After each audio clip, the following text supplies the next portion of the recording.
project has been something very close to my heart since about April of this year, when the board, we all decided that what we needed to do was show you the true impact of your donations, not just in the organizations that got the funds, but the people who, because an organization got the funds, their lives and their families' lives were impacted. So over the course of about 4.5 months, we filmed 35 interviews, and we're calling them the impact of Impact 100. Today is the launch of that program, so you're going to start to see it, but you get live. Because 2 people have kindly agreed to be on stage and be interviewed by me and share their stories. And one of them's a man, so that takes a lot for him to come into this room. So Noe Chico, who is here representing Literacy Services, the PEN program, which is Parents Engage Now, and Barbara Ellison, who is here representing VNA Music Therapy program. Each story touched my heart in such a way that tears, goosebumps, my life was changed hearing these stories. So I'd like to share those stories with you today. So the way this is going to go, we're just going to talk and let them share their stories with you. And I think the sound is okay. And Gustav from Indian River Charter High School, can you peek your head around?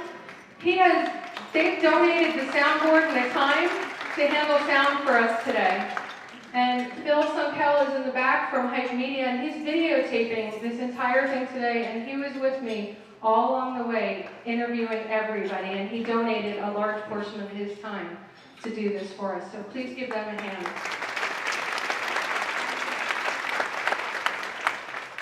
So Noe, when you and I first started talking, and you started sharing your story with me, I really, even though I'm on the board, didn't fully understand what the PEN program, Parents Engage Now, was all about. And you shared about not only how it transformed your daughter's life, but yours. Can you tell us a little bit about that? First, I want to say thank you to every member of Impact 100. I never knew anything about it until I was involved with one of the programs that was funded through Impact 100. I was actually I'm just a dad, a simple dad that through life, obstacles every day, there's always obstacles.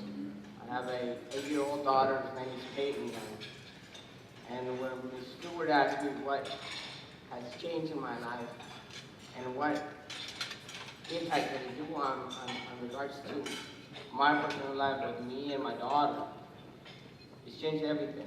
I heard of the PEN program before through the school, and I would attend the school meetings, staff meetings, and of course trying to do something, because I didn't know how I would be able to be more involved in regards to the education aspect of my kid.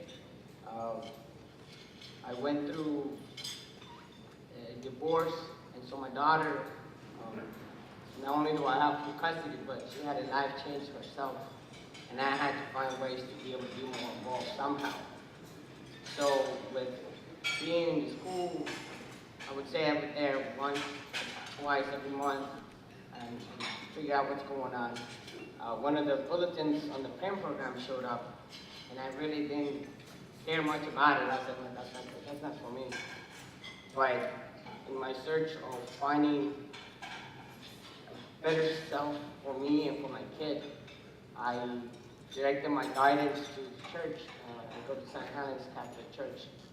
And we started the CCD program for my kid.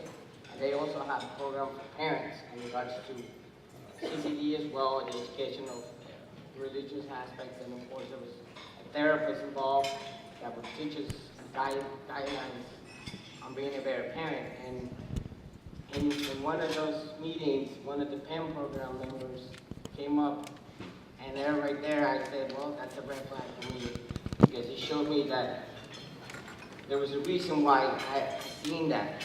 And so I took that with me, and I got into the literacy program, and then started going through the program, but I had no idea what it was. You mentioned to me that when you were going through the program, you never realized about your own self-esteem. Yeah, and in the program, the breakdown of what is guided in the PEN program itself, Parents Engage Now, it breaks all aspects of my life. It makes me think of what I did as a young kid, and I could change in my kid's life. And one of the biggest questions was self-esteem. So coming out of this program, I was shocked to realize that when I left high school, I personally left high school without self-esteem. And I never knew I had that problem until that day. And I had to ask those questions to my 7-year-old. And I asked her, hey, how do you feel about self-esteem? And it was serious questions that I answered in every best way I could answer myself. And my daughter's telling me all this information about Dad, you're not supposed to feel bad about it. And I'm just thankful because I opened up something I never knew about myself that I could talk about with my kid. You were telling me that it's completely opened up a new communication with your daughter, that you're able to talk to her differently now as a parent, not just trying to be her friend because of the PEN program. The program itself, it gives you guidelines of what a parent can be. There's no right or wrong. But in those guidelines, there's check marks and structure that I could see with myself in a book or question myself and be able to make the right choice. Because being just a friend to my kids is not a guideline. And I can't do that.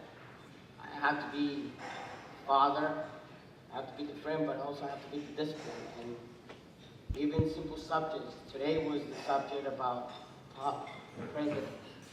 My daughter's got her own beliefs in certain things, but even today's topic was like, well, Peyton, she's getting ready. I said, I need to talk to you.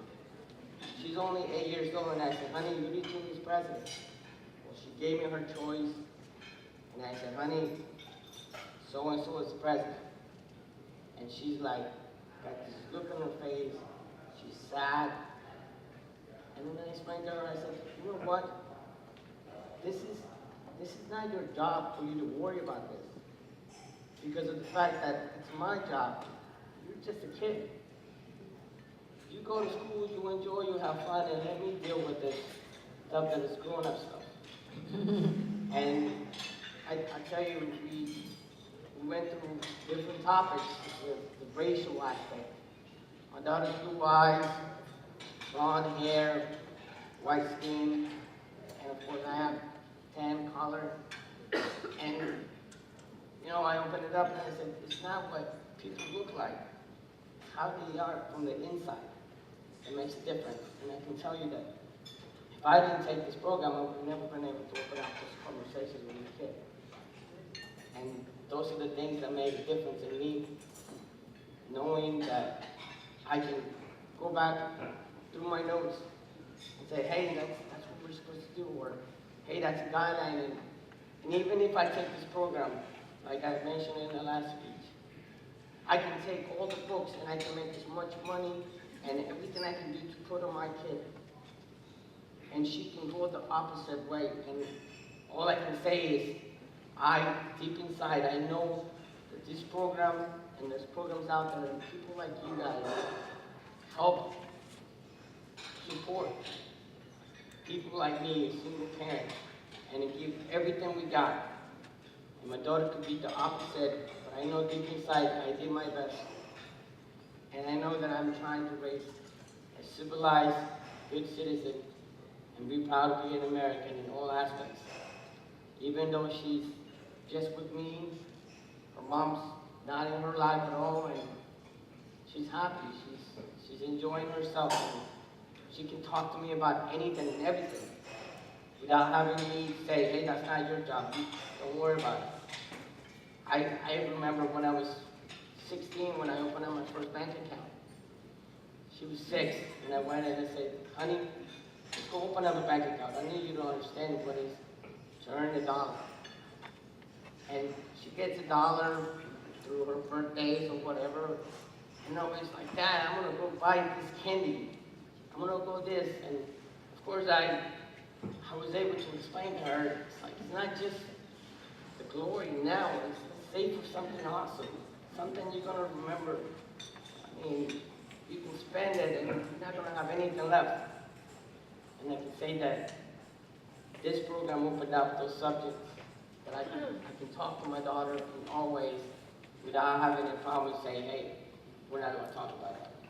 You know, I think Peyton has an awesome dad. I think everybody would agree with that. You know, live broadcast, things happen all the time. I have a radio show and I can tell you some stories about what's happened on the air while I'm live. Noe, you know, your story really speaks to the heart. And in the short time that I've known you, I've seen you even grow further. And I'm very honored to know you. And what a lot of you may not realize is Noe is an incredible chef. And in order to take care of his daughter better, he stopped being a chef so he could work somewhere where he could work during the day and be home for his daughter. That's an exceptional parent. So you should feel really good. And I think I'm going to need some food brought to my house because I'm not going to be cooking very much lately. And I'm in Sebastian, so I'm not far from where you live.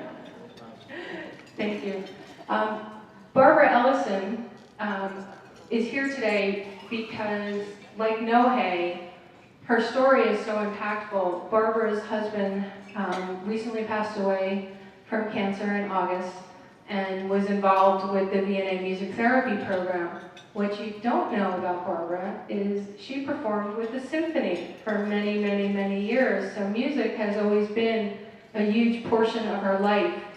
What I learned when talking with Barbara is the impact that the music therapy had on her and how it shifted her perceptions of the power of music to heal.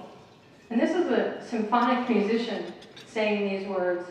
So Barbara, talk to us about how Maureen Burkhart and the VNA Music Therapy impacted both your life and your husband's life.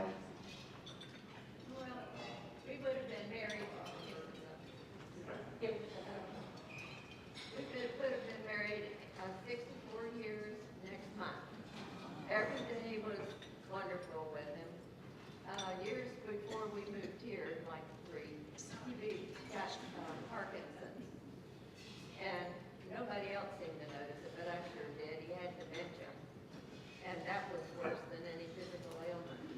I spoke at a church that I was going to sell my home, and he didn't vote either way. And we sold the home, moved down here, and with the doctors that we had, they transferred him to hospice care so we could remain at home, and the nurses would come by. Rich Whipple, our chaplain, influenced our lives. We were already Christians, and God leads my life every day in every way. And he suggested that since I had been interested in music, that we should have a music therapist. I said, well, tell me about that. He said, we have this lady and she plays a guitar. And I thought, great, 100-something people in a symphony and this little lady in it with a guitar is going to come and entertain us. So the day that she came, she attaches to you immediately. There's nothing you can do that she doesn't already know about you. But she did ask what kind of music we like. And we said, Southern gospel, you never hear that anymore. So she came right out with several songs that made me cry, sounded like my grandmother. And my husband was sitting there just watching her, and she is awfully cute, and he thought so too.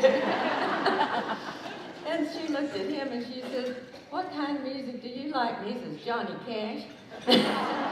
And she sang a whole repertoire of Johnny Cash songs. And after several weeks of coming to us, she says, I'm going to sing a song just for you, but you're going to have to help. And he says, what song's that? She says, you'll know when I point to you. So she starts off, hey, good looking. And I hate to tell you, but we had that at his funeral, and it sure did lighten things up. And I explained to the people that were there, and it was funny because it was several sections of our life, and they all sat at round tables like this. and each section was a different group of our life. It was like chapters. And I told them, I said, when she points, we got to yell good looking. And they sort of looked at each other like, right now? But we did it, and it lightened things up, and I'm sure it made him happy. And he was very good looking. But what Maureen does, she helps you physically because you relax. She looks into your soul and sees what you need repaired. And when she leaves, you are repaired. And he was too. And that's the only thing that in his dementia he looked forward to. Is the music lady coming? I said, yeah, and I bet she's going to sing Hey Good Looking. And didn't Maureen also prepare some music to leave with you so that you can play it in between her visits? She certainly did. We went out and bought a player, and she had some CDs, and we got CDs. And she programmed my Pandora. I'm scared to death of my little iPad thing. But she programmed it, and all I got to do is push one button to turn it on or off. So that was wonderful, and we played it all the time, and we had it on in the car, any place we went. Maureen was a definite part of both of our lives, and she'll always be a part of my life. She made something that could have been so hard to bearable. And I know in my heart that if I called her one day and say, Maureen, I need to hear you sing whatever I like Old Rugged Cross, she would do it in a heartbeat. She is absolutely fabulous. Mentally, physically, and spiritually, she rehabilitates you in her little hour that she has for you. The hardest thing we had to do with Maureen is give her up. We had her every week, and it came, so many people were in the waiting line for her. She said, do you think you could spare me 1 week a month? And we said, yeah. In fact, you can just come every other week, because we certainly didn't want anybody to not get the blessing that she can give so easily. And any song that you wanted to sing, she knew it, or if she didn't, she would the next time she came. She is just fabulous, and thank you all for having her. It made such a difference in his life and my life. You know,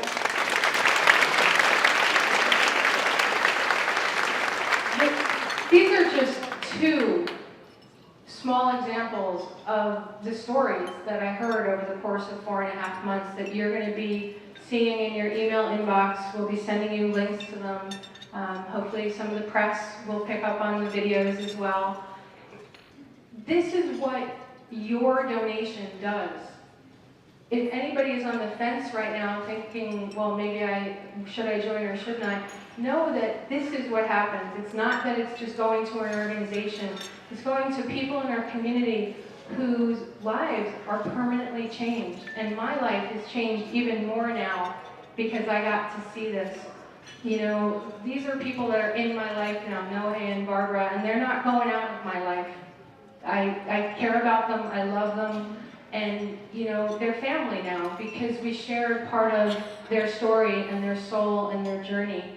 And I thank all of you for enabling that to happen. And now I'd like to give you a chance, if you have, anybody has a question for Noe or Barbara, they'd be happy to answer 1 or 2 questions. Before we get a question, I'd really like to tell you one more thing. In February, they discovered my husband had pancreatic cancer, which we had no idea.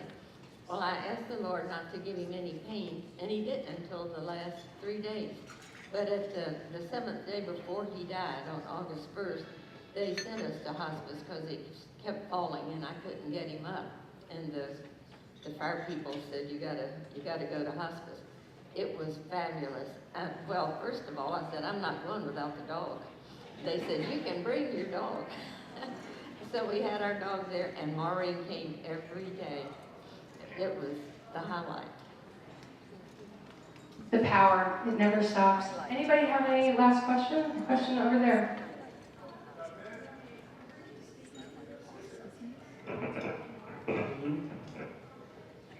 And one of the things that got us all in tears that afternoon was something that you said to your daughter about she had acted out in some way, and it was about believing in her, and I'd love to have you tell that story. Well, even this last month, she didn't know how to do a math problems, so she got a note home, and she gets pretty upset. And she thought it was a bad note. So I read the note, and it said she just gave up. And at that point, I had to explain myself. I said, well, if I give up, what's going to happen to you? I said, think about it. You're not going to have food because I get fired. We're not going to have a house because I have to get kicked out. You're probably going to be living in the street. You're probably going to die. And I said to her, and I looked at her at that point, and it was the same words that I used last time. I said, I believe in you. I wake up every morning, and the best thing that I can see is I see you there. And I thank God because you're still here. Through whatever struggles that I go through every day, just like any other parent. I said, I believe in you every time I see you, because anything you do, you can do it. And if you can't do it, you just practice. And she looked at me and gave me the big smile. And I said, you're my angel in heaven. My previous daughter passed away when she was born. And I said, she's our angel up there. And her actual name was Angel. And Payne's my angel here on earth. And I said, every day you get up, you have to believe in yourself, as well as I believe in you. And simple thoughts. I look back and I think, when was the last time somebody said that to me? I don't. And that made me realize, like I said, I didn't know I had no self-esteem. I'm going on to college. I couldn't even believe in myself. I was just following directions. Hey, go to school. To this point, I know that I can actually make a change in my daughter, who she was 7, and I already beat the odds in my own cards, I would say. I come from a family of 10, and I grew up in a single parent. My mom is alive, and my dad passed away when I was 7 years old. And she's 8, and I'm already older than my dad when he passed away. And so for that, it made me think of all the things, this program, it's just simple thought of believing in myself. I know I can do better than what I was. And I am here.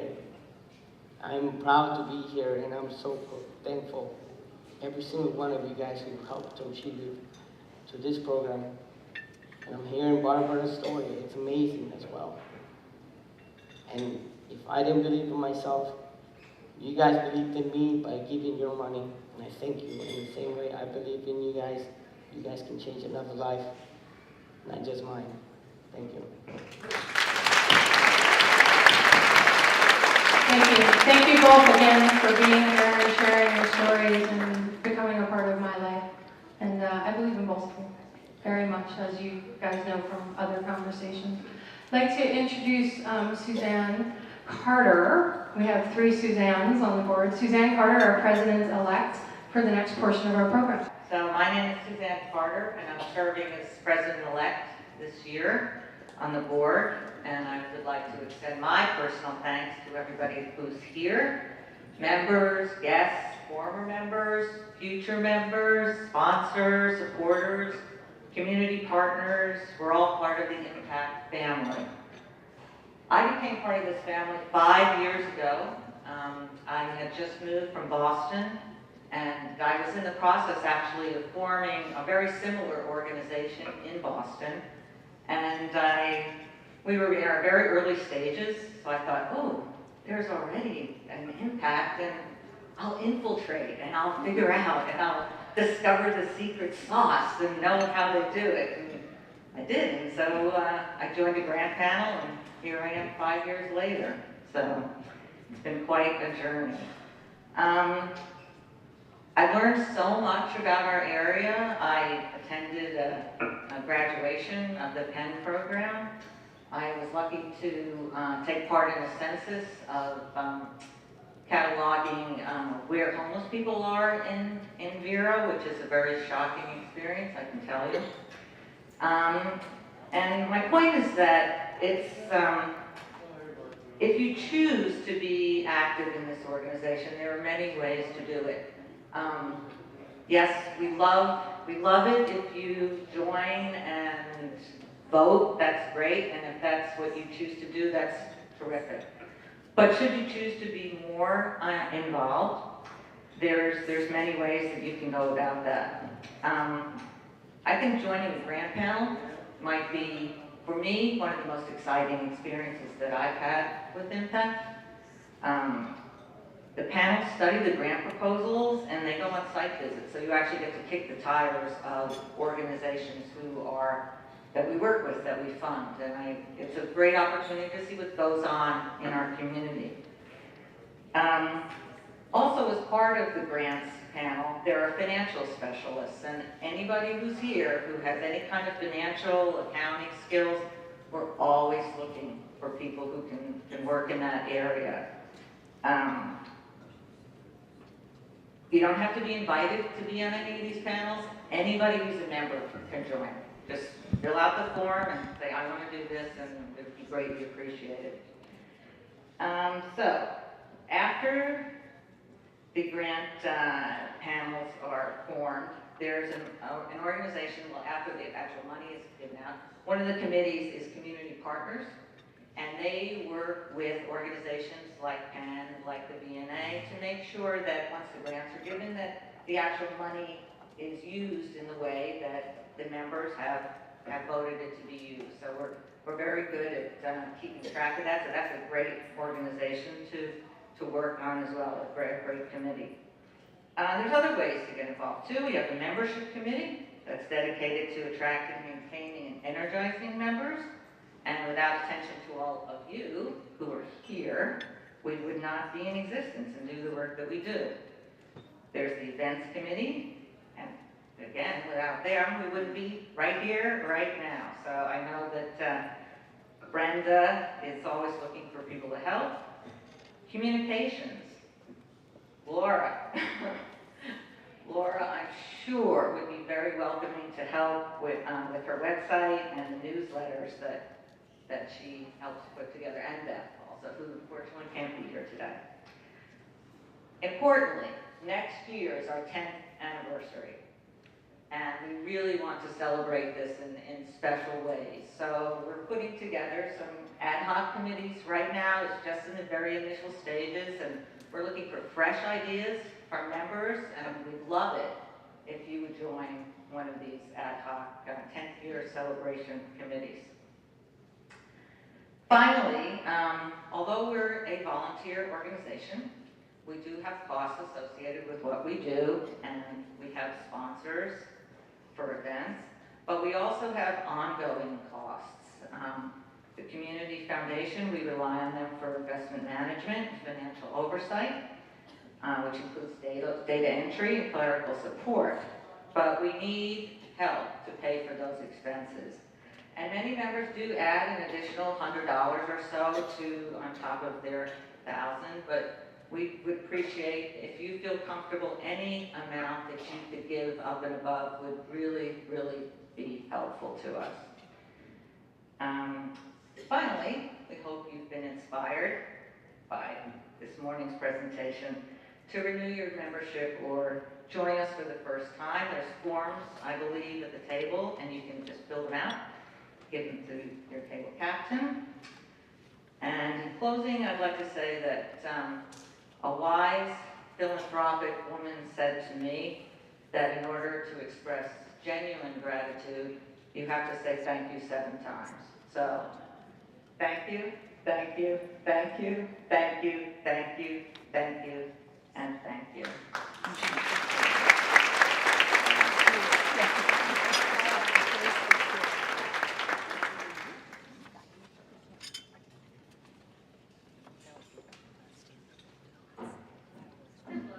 I'm Brenda Lloyd, and I was supposed to say thank you, but